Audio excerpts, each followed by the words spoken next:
Bueno, decía que el tema de hoy es, vamos a trabajar la unidad 5 del programa de Teorías Sociológicas 1, la maestría en Ciencias Sociales, y que se refiere a la teoría crítica, en particular a la propuesta teórica de Jürgen Habermas.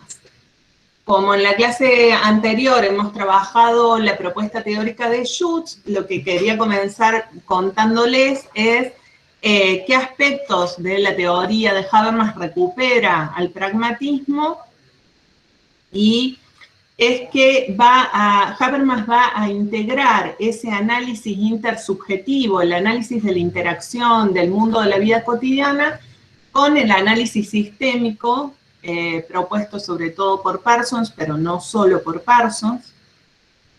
Va a pensar cómo el conocimiento es un conocimiento que debe argumentarse, que debe someterse a crítica, y va a intentar también, o hace una propuesta de relación entre los niveles de análisis micro y macro.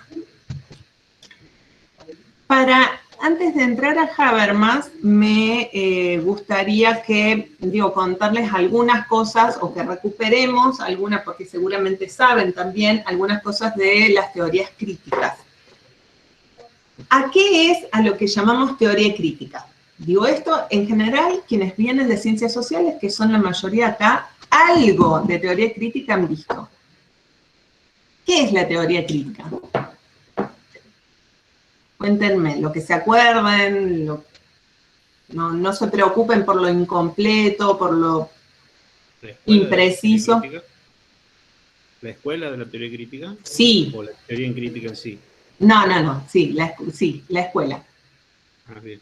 Es, digamos, las derivaciones que se vienen desde la línea de Marx, bien, una de las derivaciones del pensamiento de Marx, que comienzan a trabajar más que nada la cuestión cultural, desde la perspectiva marxista. Bien. Bueno, Habermas es uno, Adorno es otro, y hay Marcuse, Althusser, bueno, hay varios, digamos, que están dentro de que es esa línea, que se diferencian de los deterministas económicos y de otras corrientes también dentro del marxismo. Perfecto. También un texto para mí como fundamental de la teoría crítica, bueno, de la escuela de Frankfurt, es La industria cultural, que tiene que ver con esto también, con la crítica al consumo de masas y a cómo la cultura se ve degradada por esta industrialización que coopta todo lo que tiene que ver con lo cultural y lo mercantiliza.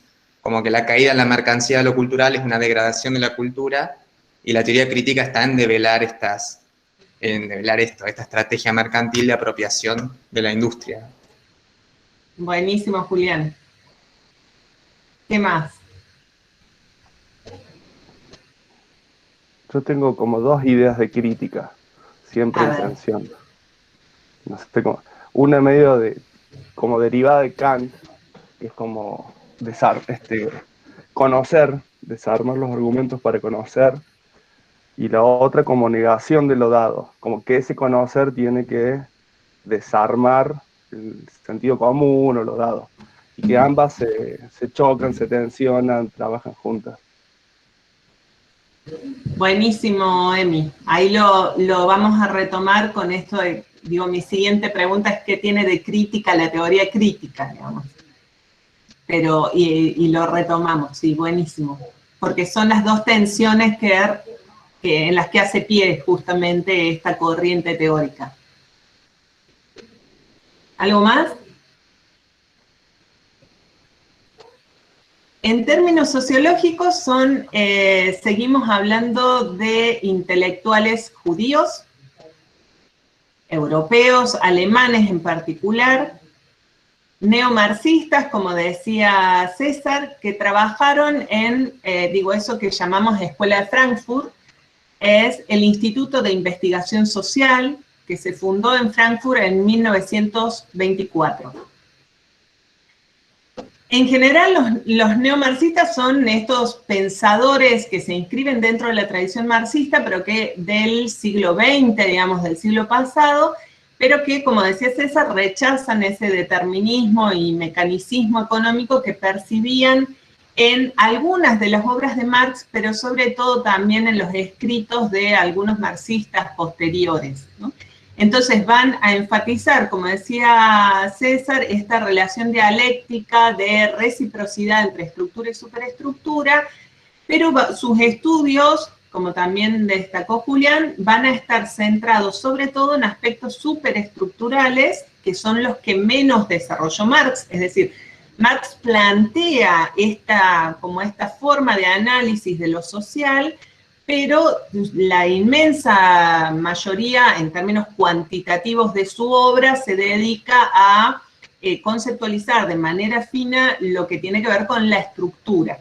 Entonces, estos neomarxistas, entre quienes se incluyen los de la Escuela de Frankfurt, pero no solamente ellos, van a realizar estudios superestructurales y subjetivos, ¿no?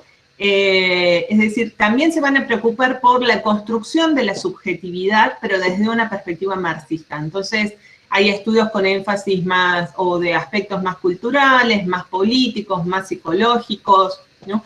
Un otro exponente de la teoría crítica es Erich Fromm, que trabajó más sobre lo psicológico, por ejemplo, que es alguien que no han mencionado hasta ahora. Y una particularidad de esta corriente es que en su mayoría son filósofos, es decir, vienen de o tienen una fuerte formación filosófica, pero el proyecto teórico de la Escuela de Frankfurt es articular o poner en interacción, en relación, la filosofía y otras ciencias sociales de diferentes disciplinas. Entonces también participan de la Escuela de Frankfurt sociólogos, historiadores, economistas, juristas, psicólogos, como mencioné hace un rato con el caso de Fromm, por ejemplo. Y bueno, y hay un consenso en reconocer que fue un proyecto único en su tipo en el siglo XX, con un esfuerzo muy grande a nivel teórico y político por entender a la sociedad capitalista del siglo XX, es decir, piensen que retoman esta teoría del siglo XIX, la teoría marxista del siglo XIX, para pensar las particularidades de los problemas y las contradicciones de la sociedad capitalista del siglo XX. Y como les decía, enlazan este análisis social, para lo cual usan más herramientas de las disciplinas sociales, digamos, de las ciencias sociales, la intención crítica, que ahí vamos a recuperar esto que dijo Emi para pensar cómo entienden la crítica en la teoría crítica, la elaboración de un diagnóstico del presente, de los problemas del presente de esa teoría, ¿no? Del presente del siglo XX, y la reflexión también sobre los parámetros normativos para orientarse y pensar, para actuar en ese presente y construir un futuro deseado, ¿no? Un futuro políticamente, o deseado en términos políticos, o construido en términos políticos. Es decir, confluyen la filosofía, las ciencias sociales explicativas, pero también las ciencias sociales normativas que piensan teorías del cambio. Y es un proyecto teórico y político que además se da en unas condiciones muy particulares y muy trágicas también, ¿no? Y esas particulares condiciones son las que van a incidir de manera muy fuerte en cuáles son las preguntas que formulan y qué respuestas dan a las preguntas que formulan, ¿no?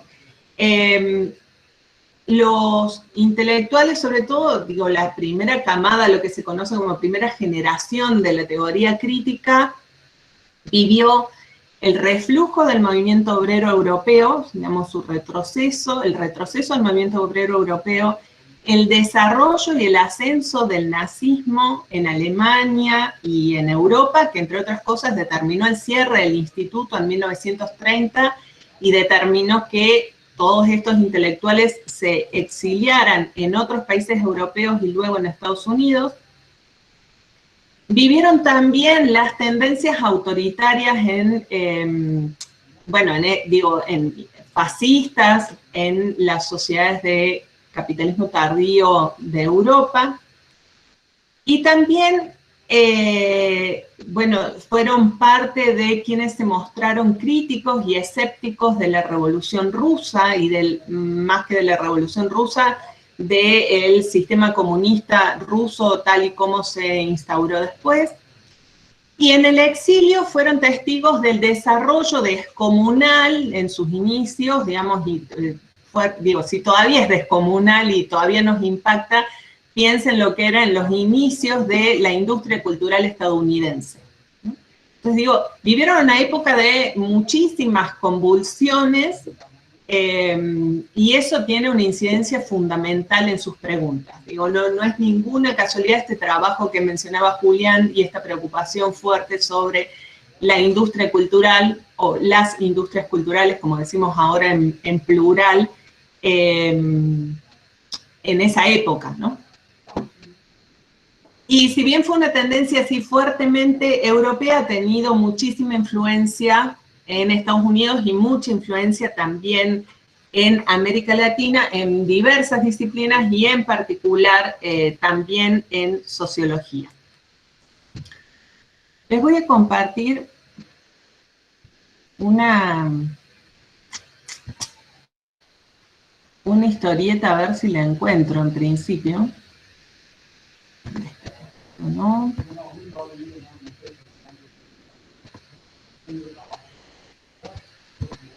Ahí vamos.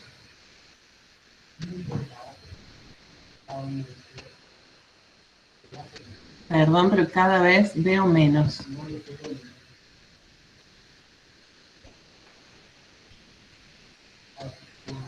Bueno. ¿Cuál fue la pregunta central de la teoría crítica? Ante esas circunstancias que yo les decía que enfrentaron y desde la tradición marxista en la cual se reconocían y que recuperan, estaban profundamente sorprendidos por el proceso de integración creciente de la clase obrera en el sistema del capitalismo avanzado, ¿no? Y esa preocupación era una preocupación que, como les decía, fue común a otros marxistas de su generación y a muchos de los que llamamos neomarxistas, entre ellos a Gramsci, por ejemplo, ¿no? Y les interesaba saber, o les desvelaba saber, qué mecanismos en concreto eran los que evitaban en el presente, en su presente, ¿no? Pero podríamos decirlo ahora también, el estallido de los conflictos sociales que Marx había previsto que se producirían. ¿Se acuerdan que Marx había previsto que la contradicción inherente al capitalismo, digo, la explotación de la clase obrera, al llevarse a su máxima expresión o al evolucionar hacia su máxima expresión, iba a generar las condiciones para un estallido del movimiento obrero, para la toma de conciencia de clase, la organización de clases y, por lo tanto, el inicio de la revolución. Y el capitalismo se había desarrollado en ese sentido, pero no había habido esa revolución ni ese estallido social justamente en las sociedades en las que el capitalismo estaba más desarrollado, que eran estas sociedades europeas. Entonces se preguntaban cómo era posible que, a pesar de la evidente disfuncionalidad de la reproducción capitalista, siguiera existiendo y no solo siguiera existiendo, y no solo no se ve ese estallido, sino que además esa sociedad tenía cada vez más adhesión popular, ¿no? ¿Por qué las clases subalternas no hacían la revolución? ¿Por qué tendían al conformismo? ¿Por qué tendían a la adaptación? Esa pregunta nodal está en el centro de las preocupaciones del Instituto de Investigación Social de Frankfurt y de sus intelectuales luego que salen del instituto, y es lo que permite entender gran parte de las obras que se produjeron en este periodo, en este grupo, digamos, de intelectuales. Y por eso les ponía esta historieta de Mafalda, que no sé si la llegan a leer bien o quieren que se las lea. Acuérdense que me tienen que contar por audio porque no les estoy viendo. Se lee bien, ¿eh? ¿Se lee? Bueno, yo personalmente la adoro, me parece así una expresión genial de Quino de esta preocupación o como una ironía sobre esta preocupación, ¿no? Susanita, que se va a tomar un helado, el libertario dice, ¿cómo a tomar un helado? Hay que pensar en la revolución, no en tomar helado. Un escapismo de vainilla y pistacho, por favor. Bueno, el escapismo era la preocupación central de los frankfurtianos. Y ahí vamos a qué tiene de crítica la teoría crítica, que es esto que también traía Emi. Este texto de Horkheimer de 1937 es un texto fundacional de la escuela de Frankfurt, de esta corriente, de este proyecto teórico, y que habla justamente sobre los fundamentos de la teoría crítica y la opone a lo que él llamó la teoría tradicional, y esa teoría, a lo que llamaba teoría tradicional, era a las corrientes positivistas, y criticaba el positivismo porque decía que tendía a reificar el mundo social, considerándolo como un proceso natural y por lo tanto inmodificable, que ignoraba la actividad humana y su influencia en las estructuras sociales, es decir, esta capacidad humana de modificar las estructuras sociales. Entonces decía que reducía a los actores a sujetos pasivos. Le criticaba el cientificismo al considerar que el método científico era un fin en sí mismo, que el conocimiento se reducía a la mera búsqueda de hechos, y que al justificar a las ciencias solo en su plano metodológico, es decir, pensar a las ciencias, o que la relevancia de las ciencias era solo el método científico, o el desarrollo del método científico, lo que hacían era subordinarse al interés de la dominación o al interés de las clases dominantes y por lo tanto aceptar el statu quo.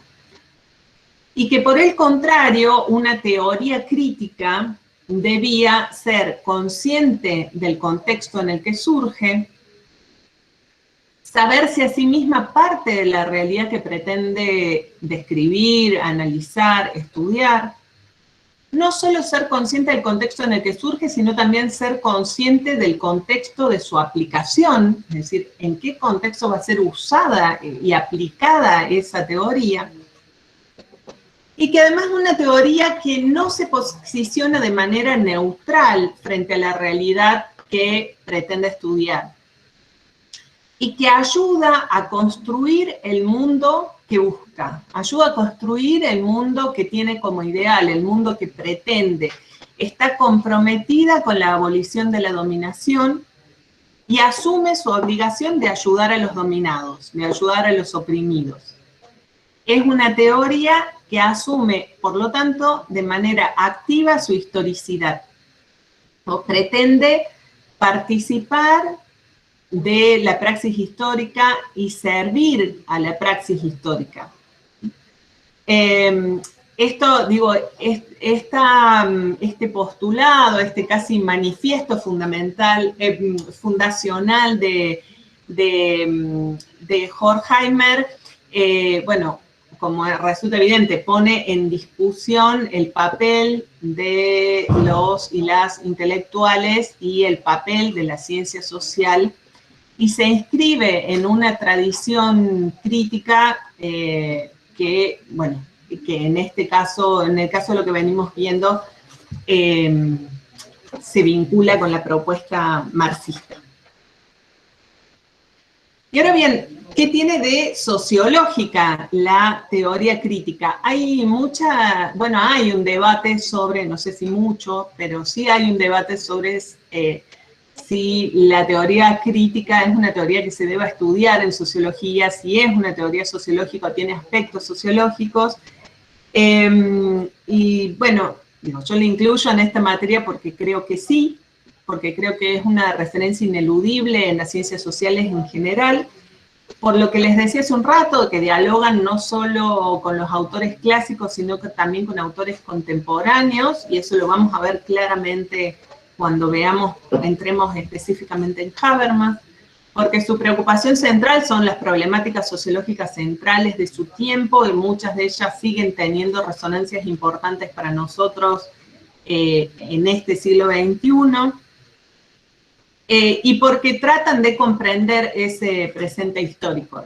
Me parece que en ese sentido, bueno, nada, no hay ninguna duda. Y lo que voy a trabajar, o lo que propongo trabajar acá, el recorte que propongo hacer de Habermas, es justamente como el recorte más sociológico de la perspectiva habermasiana, y es su noción sobre la acción social, su noción de la sociedad, digamos, de la acción social y por lo tanto de sujetos y condiciones objetivas, pero también su idea de sociedad. Nos vamos a centrar en esos aspectos más sociológicos de la propuesta habermasiana. Voy a dejar de compartir porque me pareció que puede estar alguien pidiendo ingresar. Sí, están pidiendo admitir, perdón, que sonó el pedido. Ahí vuelvo a la presentación. ¿Cuáles fueron las principales orientaciones comunes de los teóricos de la teoría crítica? Y es que hacen, y acá entra la discusión sobre la racionalidad, y es que hacen de la crítica a la sociedad moderna, de la crítica al capitalismo, centran esa crítica en un rasgo cultural, en un rasgo civilizatorio, ¿no? que ellos llaman el desarrollo de la razón instrumental. Esta razón instrumental, como la llaman, lejos de emancipar a los seres humanos, como prometían los ideales de la Ilustración, es una razón que no podemos manejar, que nos convierte en engranajes de una maquinaria, como sucedió durante la experiencia del nazismo. Y justo en uno también de los textos centrales de la teoría crítica, Horkheimer y Adorno, que están entre sus fundadores, el texto se llama Dialéctica de la Ilustración, ellos sostienen que la Ilustración europea se destruyó a sí misma al perder otra idea de razón que no sea la razón técnica, esta razón instrumental, esta racionalidad definida en esos términos.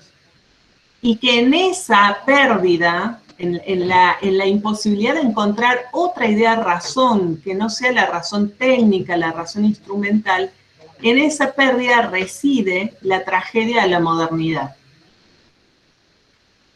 Ellos van a retomar a Weber y a esta discusión sobre la racionalidad, van a retomar a Weber en su idea de que el desarrollo de la idea de racionalidad es el desarrollo más importante del mundo moderno, pero van a diferenciar esta razón instrumental, razón técnica, o también le llaman racionalidad formal,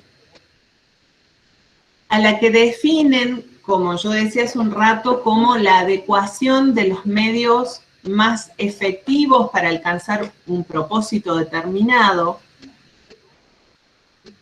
porque dicen, y van a decir los teóricos de Frankfurt, que esto implica en la práctica que el objetivo de este pensamiento tecnocrático, de este pensamiento instrumental, es servir a las fuerzas de dominación, ¿no? Entonces, ¿cuál es el mejor medio para alcanzar los fines de las clases dominantes? Y que lo que ellos van a llamar la razón, ¿no? Los teóricos de Frankfurt, la teoría crítica, es en cambio la razón emancipadora, es la esperanza de la sociedad, la gran esperanza de la sociedad, ¿no? Que implica valorar los medios, pero en términos de los valores humanos fundamentales.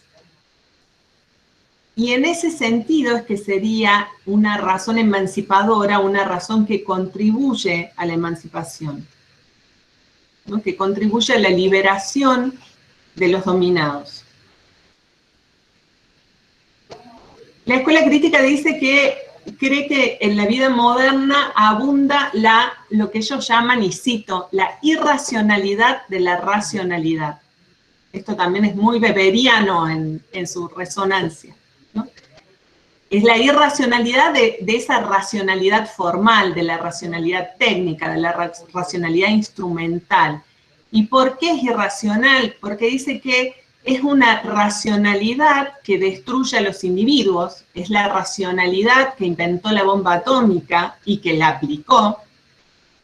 Es la irracionalidad de que la paz se mantenga. Piensen que también escribieron en plena Guerra Fría, ¿no? O sea, entre las guerras mundiales y la Guerra Fría y en la entreguerra. Entonces, la paz en las entreguerras y en la posguerra se mantiene ante la amenaza constante de la guerra. O sea, es una paz que se mantiene con la amenaza de la violencia. Es una racionalidad que permite que, a pesar de que hay medios suficientes en el mundo, gran parte de la población mundial siga pasando hambre, que sigue habiendo pobres, que sigue habiendo explotados.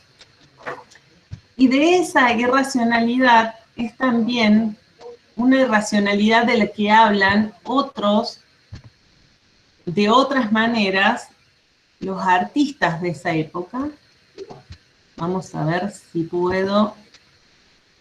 Ahí está. Les decía que esto, ¿no? Que esta idea frankfurtiana del siglo XX es también una idea que aparece fuertemente en muchas de las obras de arte y en distintas artes de esa época, ¿no?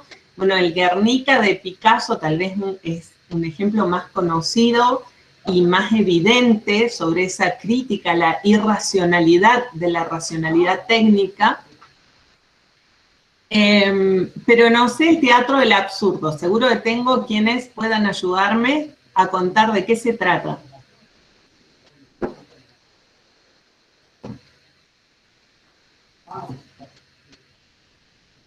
¿Quién cuenta? ¿Qué es el teatro del absurdo? ¿Lo escucharon nombrar? ¿Leyeron algo?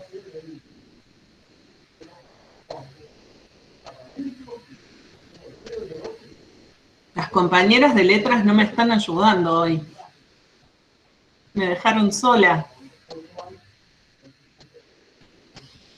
Bueno, el teatro del absurdo fue también una corriente literaria, pero de dramaturgia, que, digo yo, las obras que yo llegué a leer, uno de sus exponentes es Eugène Ionesco, un francés, que justamente son diálogos, digo, es toda una obra, ¿no? Digo, son libros de teatro que no tienen sentido, pero no tienen ningún sentido. La que yo leí es La cantante calva, la cantatriz chauve de Ionesco, y no tienen sentido. Lo que intentan mostrar, digo, y son obras también de esta misma época, y lo que intentan mostrar es justamente ese fracaso de la razón ilustrada, ese fracaso de lo que se pensaba que iba a ser una razón emancipadora y la tragedia de ese triunfo de la irracionalidad. Es decir, son todos diálogos que parecen diálogos de locos, ¿no? Diálogos absurdos, justamente. Por eso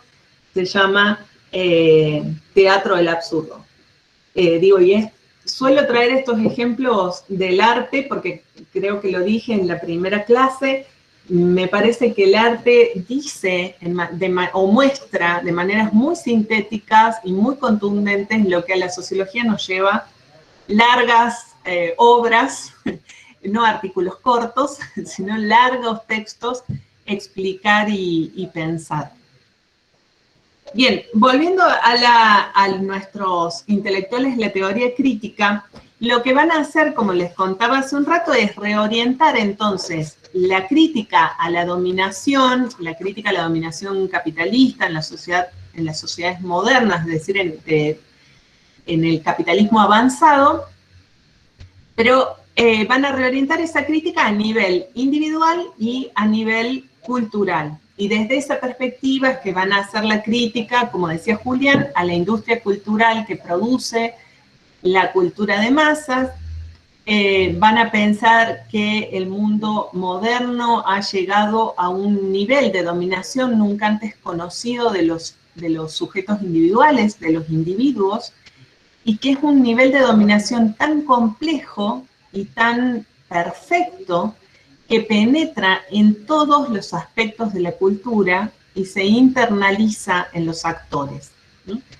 Es decir, ya no es necesario establecer mecanismos represivos externos, o ya no es tan necesario como en otros momentos históricos, porque los sujetos se dominan a sí mismos, se reprimen a sí mismos. Y es más, no solo lo hacen por sí mismos, sino que la dominación ya no se percibe como perjudicial, ya no se percibe como alienadora. ¿Se acuerdan que hablábamos de alienación en Marx? Y por lo tanto, desde la perspectiva de los sujetos individuales, el mundo es como debe ser. Y por lo tanto, no son sujetos orientados a la acción transformadora de ese mundo, porque piensan que el mundo es como tiene que ser, que así son las cosas.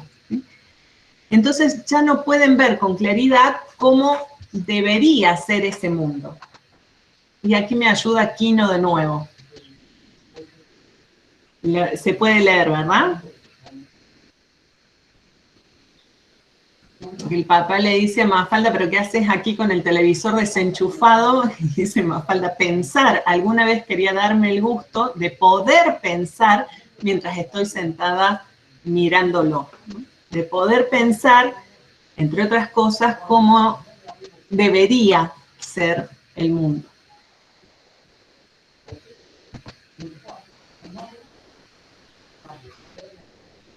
Bien. ¿Vamos hasta ahí? Digo, como idea general de la teoría crítica. Buenísimo. Bueno, nada, ahora quería entrar así como más directamente en Habermas. ¿Saben algo de Jürgen Habermas? Digo, como sujeto sociológico, digo, entre sus condiciones de producción, de quién fue, dónde, de qué familia provenía, qué estudios tiene.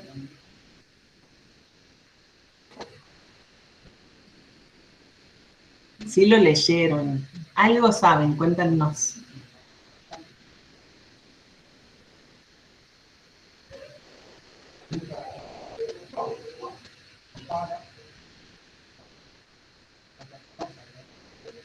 Nada, ya se me durmieron tan rápido. Vamos tirando las puntas. Dale, Emi, gracias. Así rompemos Alemán, la modorra de la siesta. Bien, de Düsseldorf. Alemán, se dice Habermas y no Habermas, y eso me lo enseñó una amiga en comunicación, porque ¿cómo decís vos Heineken o Heineken la cerveza? Y que es de la segunda generación de la escuela de Frankfurt, digamos, escribe a partir de los años 60, casi ya tiene en vistas lo que sucedió en la Segunda Guerra, y sobre todo escribe en el contexto de la Guerra Fría, para ir contextualizando. Y su teoría pretende ser, nosotros nos centramos mucho en la lectura de teoría crítica, su parte más epistemológica, para llegar en comunicación a su propuesta de comunidad ideal de habla, etcétera, con su propuesta de cómo es a través de la deliberación racional, poniendo pautas de argumentación, que podría reforzarse una salida democrática, crítica, transformadora, pero democrática. De hecho, me acuerdo que largas discusiones, con esto cierro la punta, de que él en uno de sus libros se define como un buen burgués, provocando o intentando recuperar esto, sobre todo de qué es la ilustración de Hegel para acá, ese otro tipo de racionalidad, mezclándola con marxismo y proponiendo una salida de transformación socialista democrática. No sé si por ahí va. Y la parte epistemológica es re compleja. Y las traducciones son horribles. Todo eso me acuerdo de Habermas. Las traducciones son horribles. Eso es muy así, pero además es traumático. Pero se puede, digo, cuando uno le encuentra la vuelta se lo puede leer. No, además me parece que es un autor que propone discusiones muy interesantes. En todo caso, aunque sea para pelearnos con él, digo, propone cosas muy interesantes. A lo que contó Emi, vamos a sumar que nació en 1929, es decir que durante la Segunda Guerra Mundial era niño y adolescente. Hizo estudios muy interdisciplinarios y eso se nota muchísimo en su obra, filosofía, historia, psicología, literatura, economía. En el 54 defendió su tesis doctoral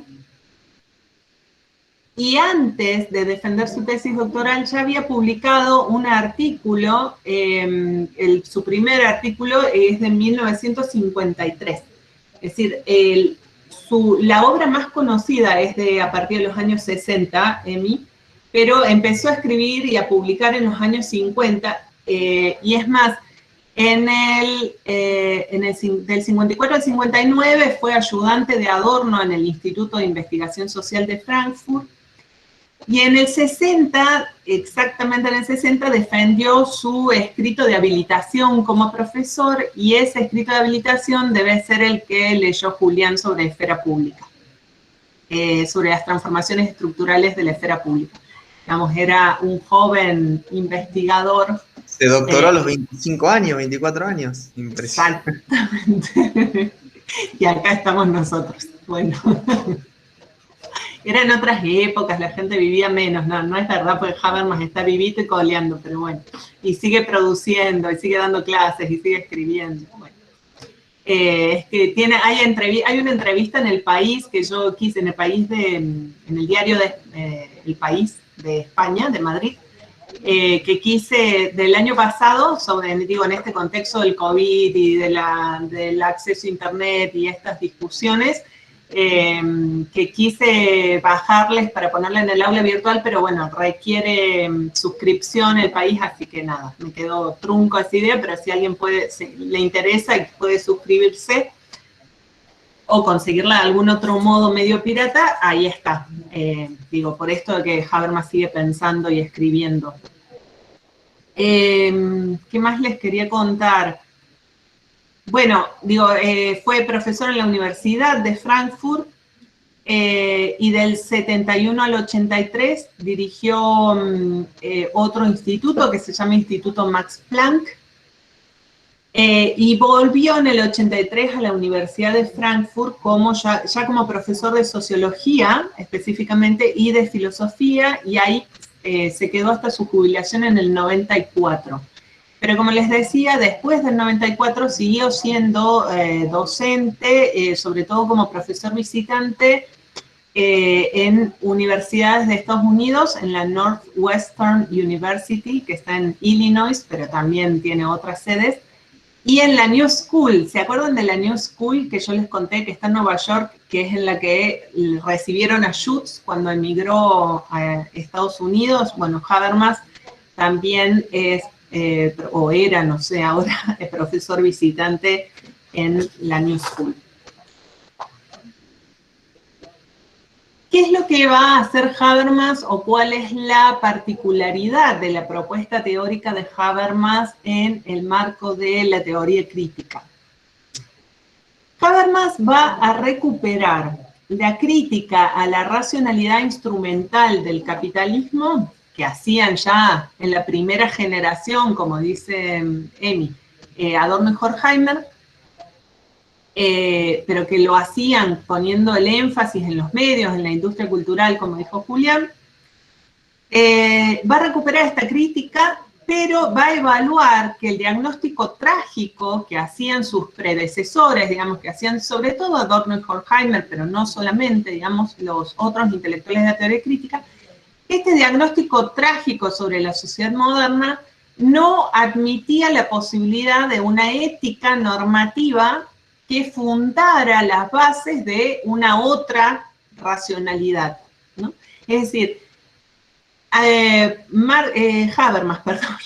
Habermas comparte el diagnóstico crítico, parte de ese diagnóstico crítico, pero dice este diagnóstico crítico de la tragedia, lo que le está faltando es pensar cuáles son los fundamentos para pensar la superación de esta tragedia, es decir, cuáles son los nuevos parámetros normativos que deberíamos en los cuales deberíamos fundar una nueva ética emancipadora. Entonces, digo, a partir de este reconocimiento de que a la teoría crítica le hace falta un fundamento normativo, y ese es el proyecto teórico-político de Habermas. Reconstruir la teoría crítica a partir de una reconstrucción de la modernidad con un nuevo fundamento normativo.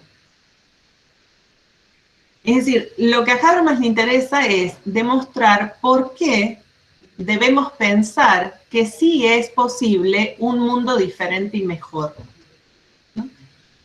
Y no solo por qué debemos pensarlo, sino también cómo fundar o cómo fundamentar esa posibilidad de un mundo diferente y mejor.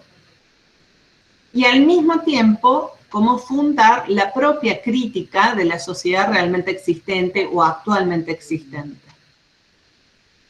Es decir, busca un fundamento teórico y político que sirva tanto para hacer un diagnóstico crítico del presente como para pensar y construir los parámetros normativos para un otro futuro posible. Y esta idea de Habermas no es solo un intento de superación de sus predecesores en la teoría crítica, sino que es también, digo, en esto de ¿con quién se pelea Habermas? Bueno, aquí viene. También es una pelea de Habermas o una respuesta de Habermas al relativismo.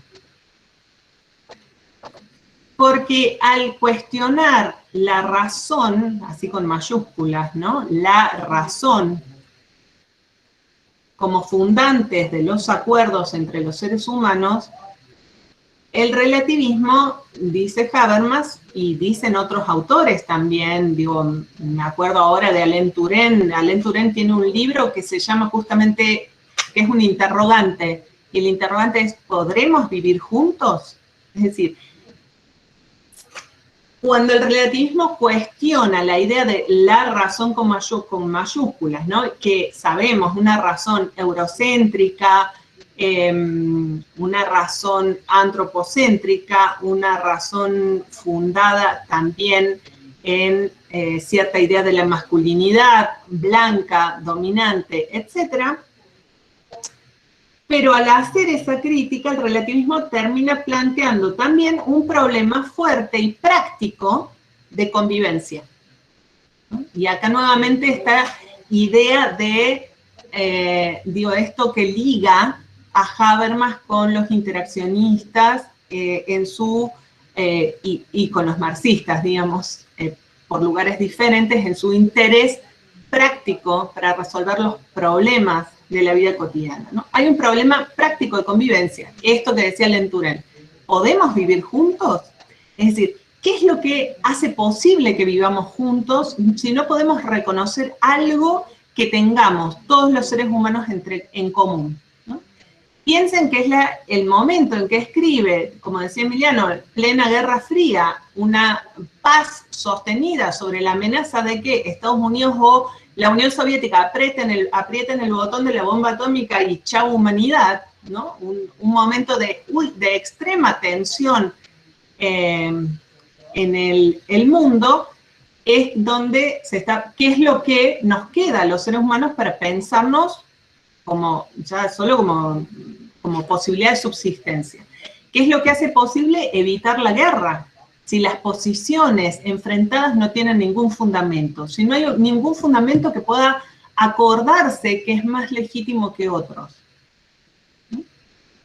Y Habermas va a observar en su crítica al relativismo que si no hay nada, absolutamente nada que los seres humanos tengamos en común, es decir, si pensamos desde una perspectiva relativista absoluta, si nada nos permite vivir juntos, lo único que nos queda es el ejercicio del poder y la guerra, ¿no? Lo único que nos queda es el ejercicio de la violencia. Y las potenciales consecuencias, ahí voy, Martín, termino esta idea, que las potenciales consecuencias políticas de esto son devastadoras. y piensen en la fuerza que tienen estas palabras dichas en el momento en que Habermas las escribe y las piensa, ¿no? Y a Habermas le interesan estos temas, digamos, porque piensa cómo fundar la idea de una razón o de una otra razón, ¿no? Una razón diferente a la razón que critica el relativismo, pero en un contexto en que la racionalidad, en términos de racionalidad, como promesa de la Ilustración, había sido devastada. Sí, dale, Martín.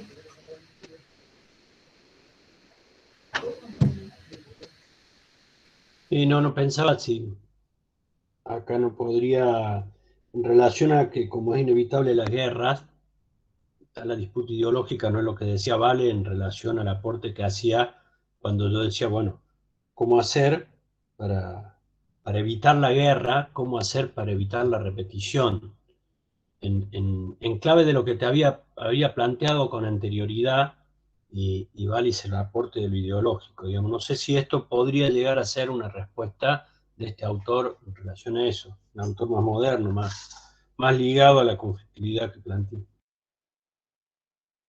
Sí, yo creo que sí, que Habermas va por el lado del tipo de preocupación que vos también tenés, yo creo que sí. Pero él va a dar otra respuesta que no es la de la ideología, que es una respuesta diferente, y ahí voy.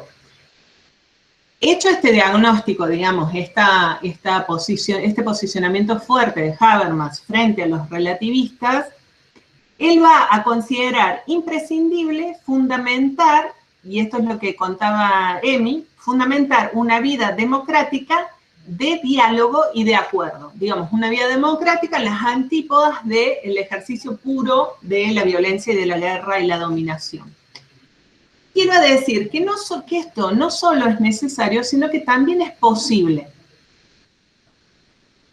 Porque sostiene que sí hay algo de lo cual los sujetos podemos agarrarnos, podemos tomar, para sostener que el acuerdo es posible y que el único destino de la humanidad no es la violencia, no es el subyugamiento y no es la autoextinción, finalmente.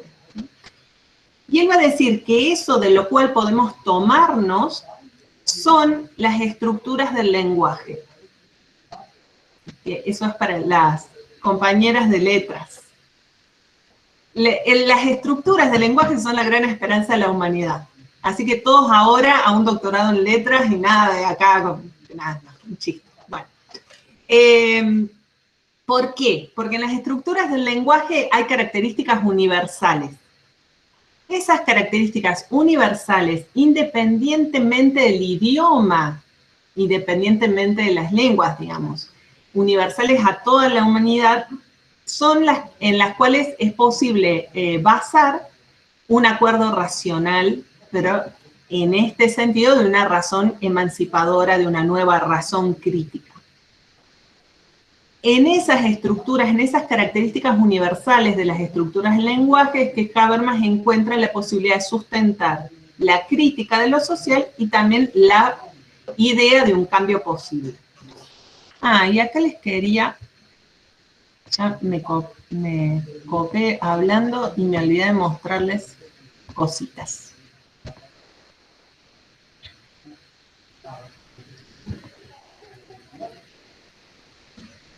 Digo, estas son las condiciones en las que Habermas escribía, ¿no? Digo, y las condiciones a partir de las condiciones de producción de la teoría crítica, ¿no? La primera foto es el ingreso a Auschwitz, como imagen, como símbolo del fracaso absoluto de la racionalidad instrumental, de la racionalidad técnica, como el fracaso de las promesas emancipadoras de la Ilustración. La otra foto que tienen es esta propuesta de en qué fundar un diálogo y un consenso, que fue también una preocupación política de la época cuando se creó Naciones Unidas, una foto de la Asamblea de Naciones Unidas. Y fíjense como esto, digo, sigo yéndonos más cerca a Argentina, bueno, y no tan cerca en el tiempo, pero bueno, tengo mis años ya. Digo, la primera foto es la del atentado a la AMIA, bueno, si no me acuerdo mal, o a la Embajada de Israel, y la construcción en Córdoba del Comité Interreligioso por la Paz, que es como un espacio de diálogo que hasta el día de hoy subsiste, pero que tuvo ese momento de construcción, digamos, tuvo esos inicios frente a los atentados a la AMIA y a la Embajada de Israel, ¿no? Estas ideas de los parámetros normativos en las estructuras del lenguaje y con, digamos, en lo universal que tienen los lenguajes, sigue funcionando en muchas iniciativas y construcciones políticas. Digo, ni hablar de las comisiones de verdad en América Latina, por ejemplo, en diferentes países de América Latina. Tienen o las comisiones de paz, ¿no? De los procesos de paz en países con guerras civiles, estoy pensando, por ejemplo, en Guatemala, por ejemplo, en Colombia. Tienen muchas, en las bases de estas iniciativas políticas están muchas de estas ideas de Habermas, aunque no sé si será de manera explícita. Bien, ¿por qué las características universales del lenguaje? Bueno, no vamos todavía ahí. Porque cuando hablo, en las estructuras del lenguaje está implícita la pretensión de estar de acuerdo con el oyente, ¿no? En todas las lenguas y en todos los usos del lenguaje, esto viene del pragmatismo, es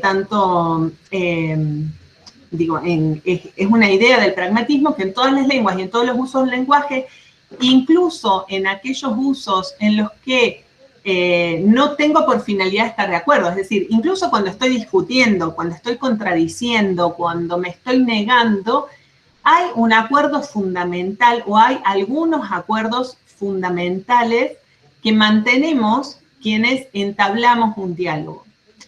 Y hablar implica querer estar de acuerdo porque lleva implícitas pretensiones de validez sobre aquello acerca de lo que hablo. Es decir, como decíamos hace un rato cuando recordábamos a Schutz, un hablante entabla relación con el mundo acerca del cual habla y entabla relación con el oyente a quien le habla, o las oyentes a quienes les habla. Hablar, como decíamos en Schutz, es siempre entrar en relación con otro, con otras, con otros. Por lo tanto, hablar siempre es una acción social, siempre implica interacción. El mundo sobre el cual hablamos, según Habermas, tiene 3 dimensiones, que son estas 3 que estoy mostrando acá. Una dimensión del mundo objetivo, los hechos, aquello que es externo a nosotros, y acá suena mucho Durkheim en su definición de los hechos, justamente, de lo que se impone como a los sujetos. El mundo social, que es el mundo de las normas, y el mundo subjetivo, el mundo de las propias experiencias, de las propias vivencias, de las propias experiencias, emociones, pensamientos, etc. A cada uno de esos mundos, va a decir Habermas, corresponde un tipo de enunciado que va a construir mi relación con ese mundo. Entonces, al mundo objetivo van a corresponder enunciados constatativos, es decir, las afirmaciones, las descripciones, los análisis, ¿no? Y van a corresponder también, en general, tipos de textos, etcétera, pero que tienen esta función primordial de constatar aquello que es externo a los sujetos. En el mundo, con respecto al mundo de lo social, el tipo de enunciado que corresponde es un enunciado que cumple una función regulativa, ¿no? Enunciados como obligaciones, como promesas, como mandatos. Y con respecto al mundo subjetivo, corresponden enunciados que son enunciados expresivos. Expresivos, digo, en términos de poesía, canciones, etcétera, digo, o plásticas o artísticas, pero también, digo, en el nivel de lo expresivo, pero también, por ejemplo, en el nivel de las confesiones, incluso la confesión religiosa, es este tipo de enunciado que hace referencia a lo propio de los sujetos, a lo interno de los sujetos. Y a cada uno de esos tipos de enunciados sobre el mundo que construyen nuestra relación con el mundo, corresponde, dice Habermas, una pretensión de validez. Y esto es lo central, las pretensiones de validez, o lo que Habermas llama las pretensiones de validez. Esas pretensiones de validez tienen correspondencia con estos enunciados sobre el mundo, a los enunciados constatativos sobre el mundo objetivo, sobre el mundo de los hechos. La pretensión de validez que corresponde es la de la verdad de lo que se dice, es decir, es una verdad empírica, una verdad corroborable empíricamente, una verdad que se argumenta en términos lógicos y se demuestra empíricamente. Los dos tipos de discursos que por excelencia tienen que ver con esta, o reclaman, ¿no?, para sí esta pretensión de validez, son el discurso científico y el discurso periodístico, ¿no? Son discursos que se centran en esta función, o bueno, digo como modelos, como tipos ideales, ¿no? Se centran en esta función constatativa de los hechos, entonces se argumenta lógicamente y se demuestra empíricamente la verdad de lo que se afirma. Y se supone que entre quienes emiten esos enunciados y quienes los escuchan o los leen, hay un acuerdo sobre la verdad de aquello que se afirma. ¿Sí? Puede haber un desacuerdo en muchas otras cosas, pero la estructura fundamental es que hay un acuerdo en que eso que se dice es verdad. ¿Sí? Podemos estar, por ejemplo, se podría estar en desacuerdo sobre cantidad de población vacunada que sería necesario tener en el país en determinada fecha, en desacuerdo sobre los métodos, las formas, los tiempos para adquirir y implementar la vacunación, etcétera, etcétera. Pero partimos de un acuerdo fundamental y es de la verdad, digo, del acuerdo sobre la verdad de que las vacunas son necesarias y funcionan.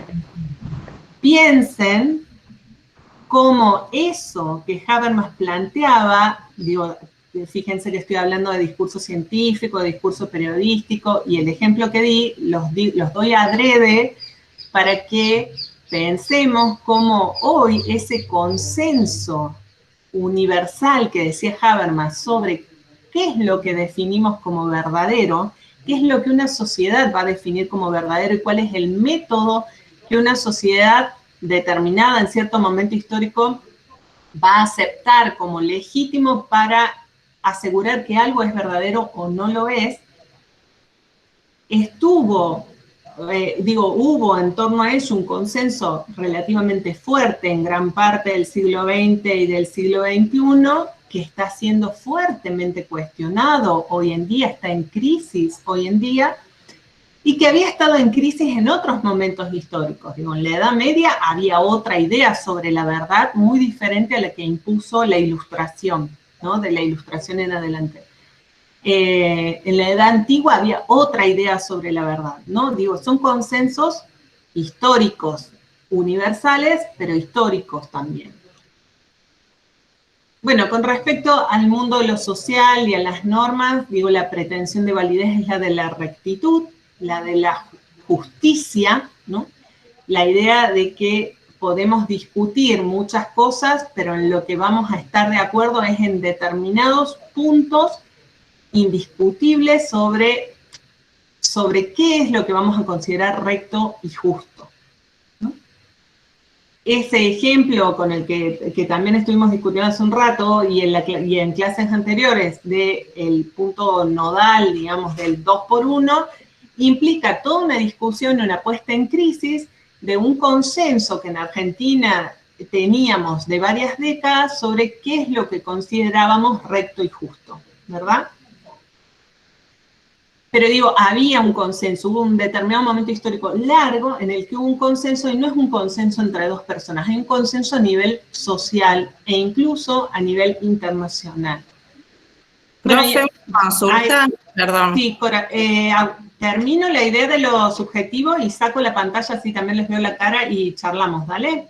Dale. Bueno, y decía que los tipos de enunciados expresivos vinculados a las vivencias y experiencias tienen una pretensión de validez de veracidad, de sinceridad, de autenticidad. Es decir, si les cuento que, digo, cuando contábamos esa clase que les hice el jueguito de la encuesta de qué nivel de angustia teníamos o de malestar psíquico teníamos en esta época, digamos, asumimos que cuando contamos eso estamos reclamando implícitamente que consideren que lo que decimos es sincero, es veraz, es auténtico. ¿Sí? Estas pretensiones de... Ahí dejo de compartir, así les vuelvo a ver la cara.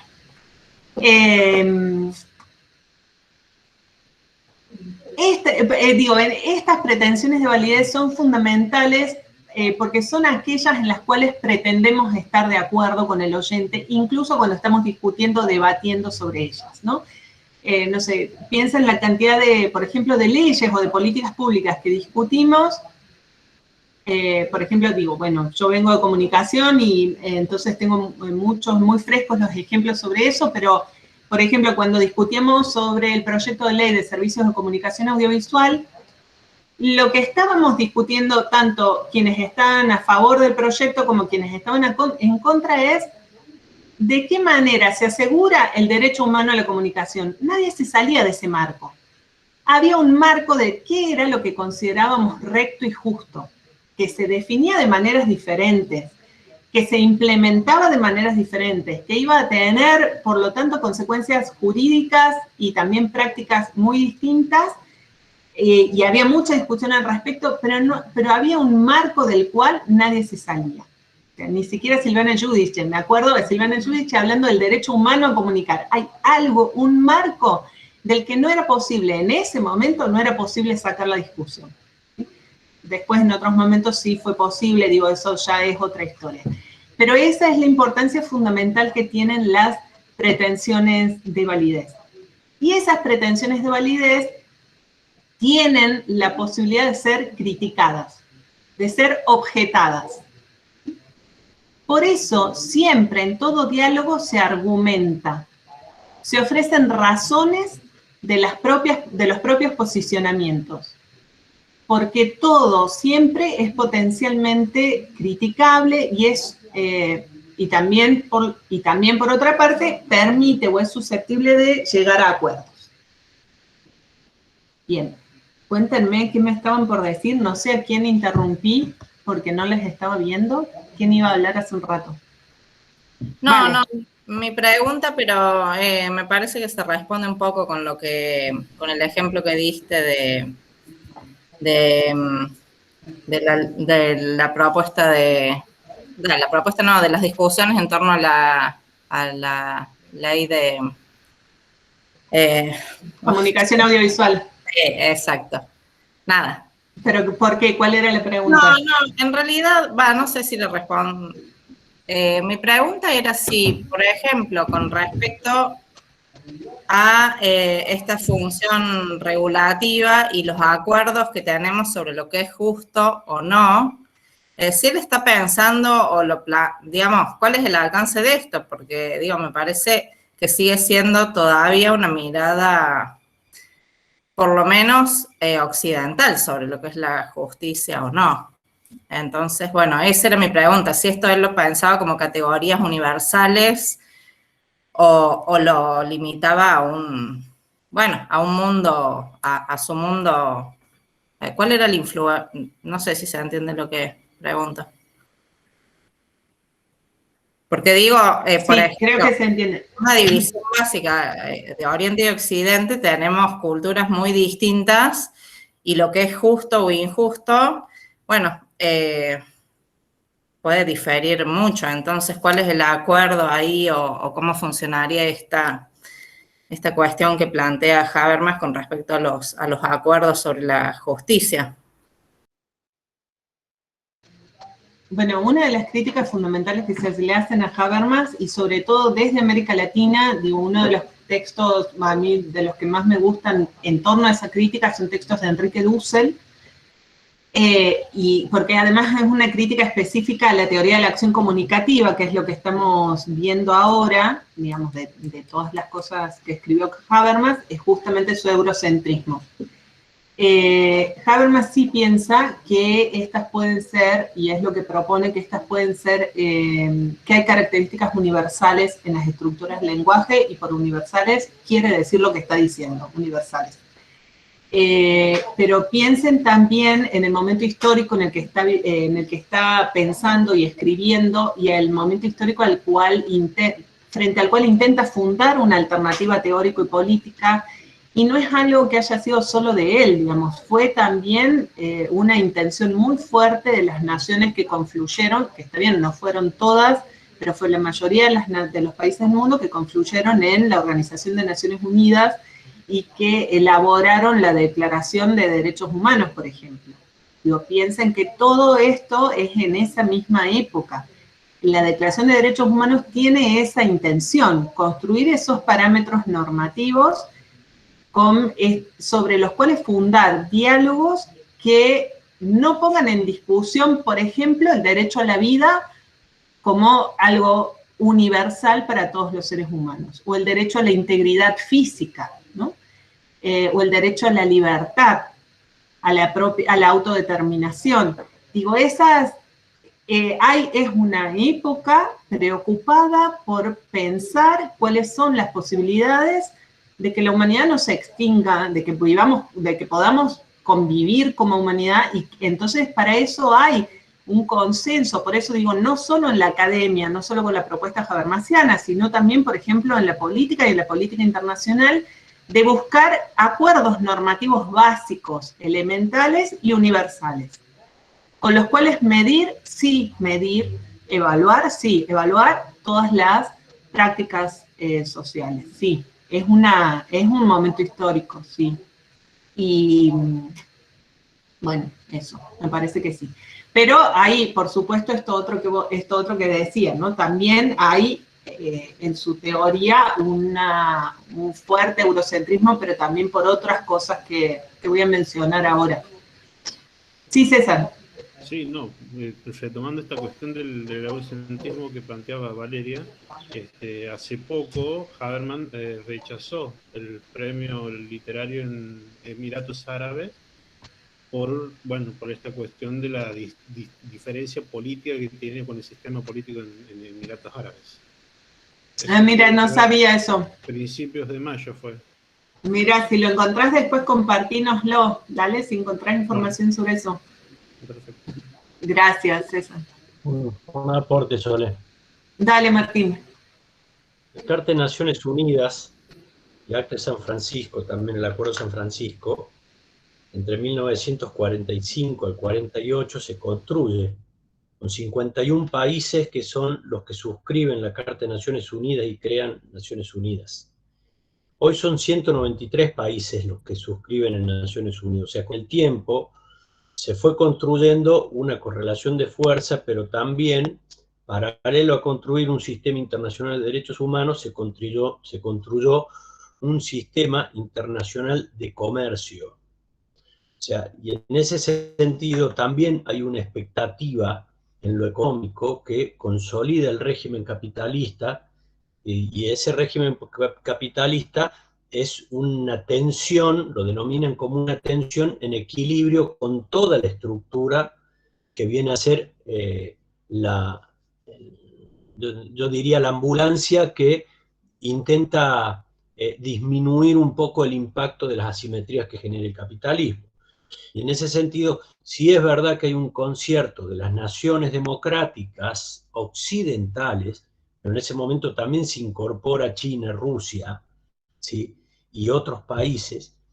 África, después del apartheid, también se incorporan en algunos de los países de África, no todos, pero como continente, ¿sí? Básicamente como una necesidad de protección, porque tengan en cuenta ustedes que el Consejo de Naciones Unidas, que ahora se convocó nuevamente, el Consejo de Seguridad de Naciones Unidas, que se convocó ahora en relación al conflicto entre Palestina e Israel, tiene a disposición las fuerzas principales, fuerzas de combate principales para interferir. Y en ese sentido, yo creo que también ese consenso, ese concierto de las Naciones Unidas Democráticas, la mayoría occidentales, tiene mucho que ver con una postura imperialista, pero que dentro de todo garantiza evitar las guerras. Por eso ese punto no es menor en relación al modelo de consenso de Estado de Derecho,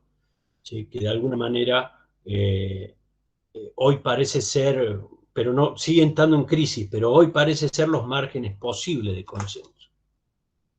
Exacto. Y eso que vos estás planteando para Naciones Unidas tiene que ver con gran parte de las críticas que se le hacen a Habermas, digo, que no hay un trabajo fuerte, digo, y acá adelanto, yo suelo darles tratar de venderles lo bueno del autor y después de darles la crítica, pero bueno, acá adelanto la crítica, aparte de las críticas que se hacen es que no hay un trabajo fuerte sobre justamente cómo funcionan las relaciones de poder, limitando esta razón comunicativa, que es lo que él propone como alternativa a la racionalidad técnica o a la racionalidad formal, a la racionalidad instrumental del capitalismo, efectivamente.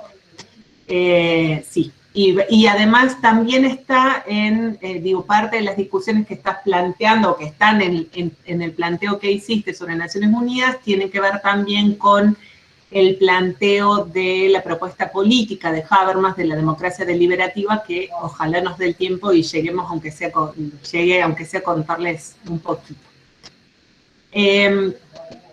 Bien, esto que les decía, en esto que les acabo de plantear están como los ejes, el punto nodal, ¿no? Hay muchísimo más, muchos detalles, pero está el punto nodal, creo, para entender su propuesta de la teoría de la acción comunicativa y cuál es el eje, el centro de esa propuesta, el corazón de esa propuesta.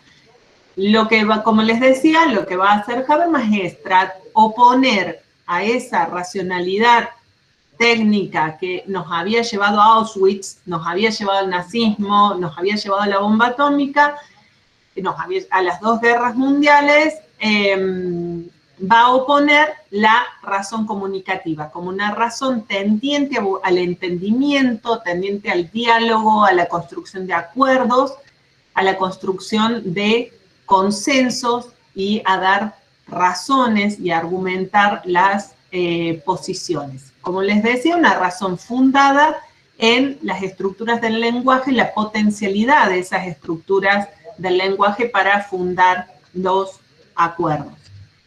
Es decir, frente a una racionalidad que busca el mejor medio para alcanzar sus fines, digo, la racionalidad instrumental, propone una razón comunicativa cuya respuesta a eso es la búsqueda de un fundamento de la crítica y un fundamento de la utopía.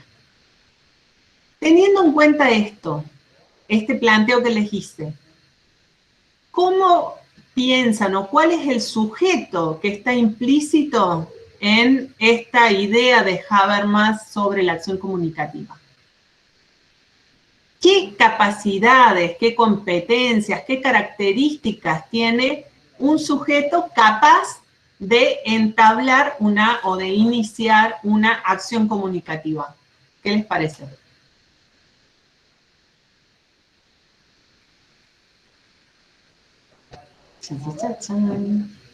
Porque con ese punto de cómo está pensando Habermas los sujetos es que tienen mucho que ver las críticas que se le hacen a Habermas, ¿no? Estas críticas, entre otras, por su eurocentrismo.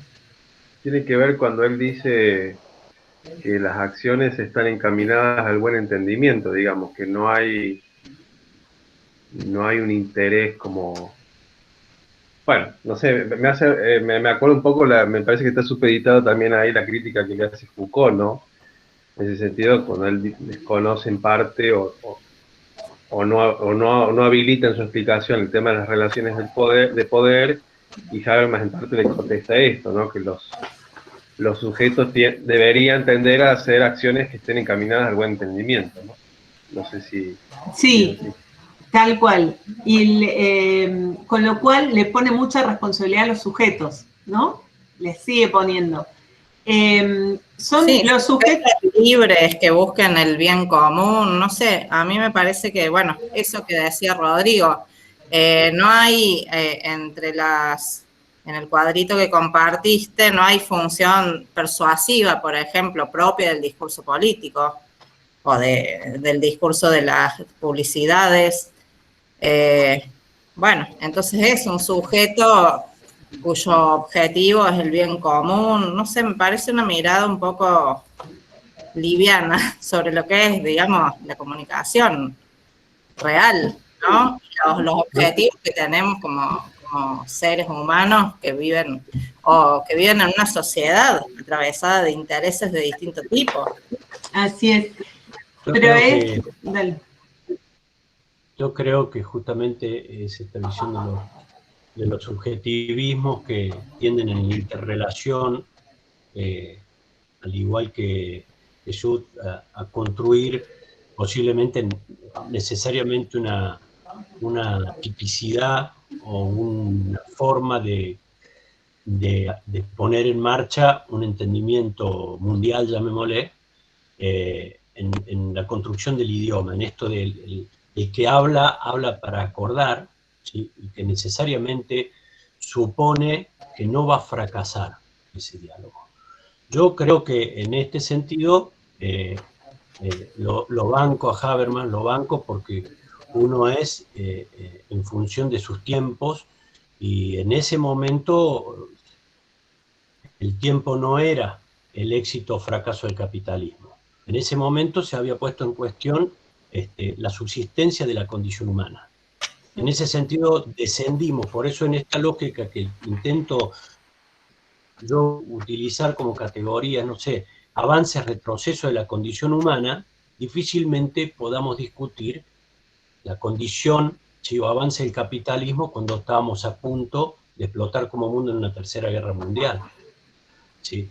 Y en ese sentido sí le da supremacía a la palabra y al acuerdo por sobre cualquier contradicción de orden secundario en ese momento.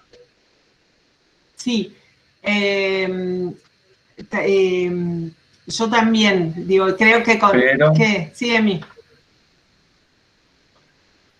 Dale. perdón. No, digo, es muy difícil pegarle a Habermas desde dentro de su teoría, no sé cómo decirlo, porque él siempre se escapa que esta acción ideal del habla es un tipo ideal al estilo Weber, que él sabe que no se da en la realidad nunca, pero si uno no tiene ese horizonte, nunca vamos a poder proponer, como propone él, una mirada política. El punto es que está presuponiendo un sujeto que no sea un sujeto guiado por la razón instrumental, me parece. O que ya presupone este sujeto con esta otra razonabilidad. Y me acuerdo una crítica muy mordaz de Hannah Arendt a él, que decía, bueno, para que se sienten a acordar los obreros con un patrón para negociar una paritaria, los obreros van a necesitar movilizarse o hacer un paro. No es que por la razón misma de tener mejores salarios, para que el sistema sea ganar, por esa misma razón no se va a dar el espacio de diálogo, que es meterles los conflictos de poder. Él presupone que hay, creo, sujetos predispuestos a acordar. No sé si cómo decirlo, en función de la pregunta que hiciste vos. Entonces, eso, como decía Vale recién, si no existe ese otro sujeto para que quiera acordar razonablemente, es decir, que deje de lado la razón de cualquier medio para la máxima ganancia, esta teoría del consenso se cae. Tal cual. Digo, creo que le están dando justo al meollo de Habermas, digo, y esa es su tensión. Sí, y algo que quería como agregar o avanzar sobre la idea de sujetos, es que son sujetos capaces de ejercer la crítica, son sujetos capaces de argumentar, de deliberar, es decir, son sujetos además capaces de asumir la voz pública. O sea, digo, y ojo con eso, ¿no? Porque hay muchísimo trabajo teórico y empírico posterior sobre las dificultades de sujetos de diferentes sectores sociales para asumir la voz pública. Digo, entre otras cosas, digo, este ejemplo de Hannah Arendt que traía Emi tiene que ver con eso, ¿no? ¿Cuáles son las condiciones que los propios sujetos o sujetos de algunos sectores sociales deben generar para poder asumir la voz pública? Y que además son capaces de emitir enunciados sobre las normas que regulan lo social, sobre sus propias sensaciones internas, experiencias, etcétera, y sobre el propio orden social. Digo, piensen también las enormes dificultades de diversos sectores sociales incluso para asumir la voz pública sobre las propias experiencias y sensaciones. Digo, en eso no podemos contar lo que nos pasa en cualquier momento histórico. Digo, en esto también la trayectoria del feminismo tiene ejemplos, bueno, en la trayectoria del movimiento de derechos humanos y del movimiento obrero, digo, hay ejemplos súper contundentes sobre eso, cómo hay cosas que se pueden decir en determinados momentos históricos que no son enunciables, y a veces pueden ser enunciables, pero no son escuchables en determinados momentos históricos. Digo, pero ese sujeto de Habermas sí es capaz de eso. Y hay una cosa fundamental que acá sí me hace quererlo a Habermas, y es que esa capacidad de crítica, de deliberación, de argumentación, es lo que funda la autonomía de los sujetos. Los sujetos de Habermas son sujetos autónomos, y eso también es una afirmación sumamente fuerte, que también le ha valido muchísimas críticas, porque la autonomía en el sentido de que tienen o pueden ejercer el control de su propia vida. Digo, es un estándar para asumir la voz pública, para participar de las deliberaciones públicas sumamente alto, ¿no? Digo, son condiciones sumamente exigentes para los sujetos.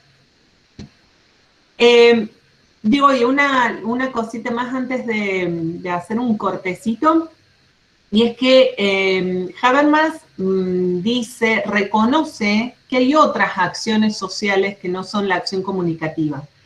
Es decir, él no piensa que toda la acción social puede ser explicada, entendida como acción comunicativa, reconoce los aportes de otras teorías sociológicas anteriores, como las que construyeron, propusieron o conceptualizaron la acción racional en el sentido de búsqueda del máximo beneficio, lo que hablábamos hace un rato. Digo, Weber, por ejemplo, pero también Elster, digo, y otros autores de la teoría de la acción racional que no hemos visto acá. Reconoce también la acción normativa como esta acción orientada por normas, o la que Weber llamaba la acción tradicional. La acción dramatúrgica, al estilo de Goffman, ¿no? La acción como presentación del sí mismo, digo, otro autor que no llegamos a ver, que implica un componente estratégico, pero una estrategia que no es totalmente consciente y no es totalmente lúcida, digamos.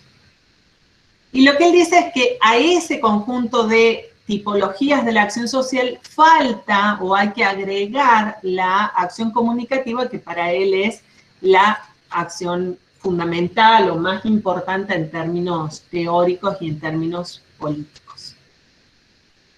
¿Les parece que hagamos un cortecito ahora? Y, a ver, son las 4, casi las 4:10 a las 4:25. volvemos y trato de cerrar con el concepto de sociedad de Habermas brevemente y su propuesta política brevemente para que después puedan trabajar con Mati. ¿Sí? Bueno. Perfecto. Bueno, hasta luego.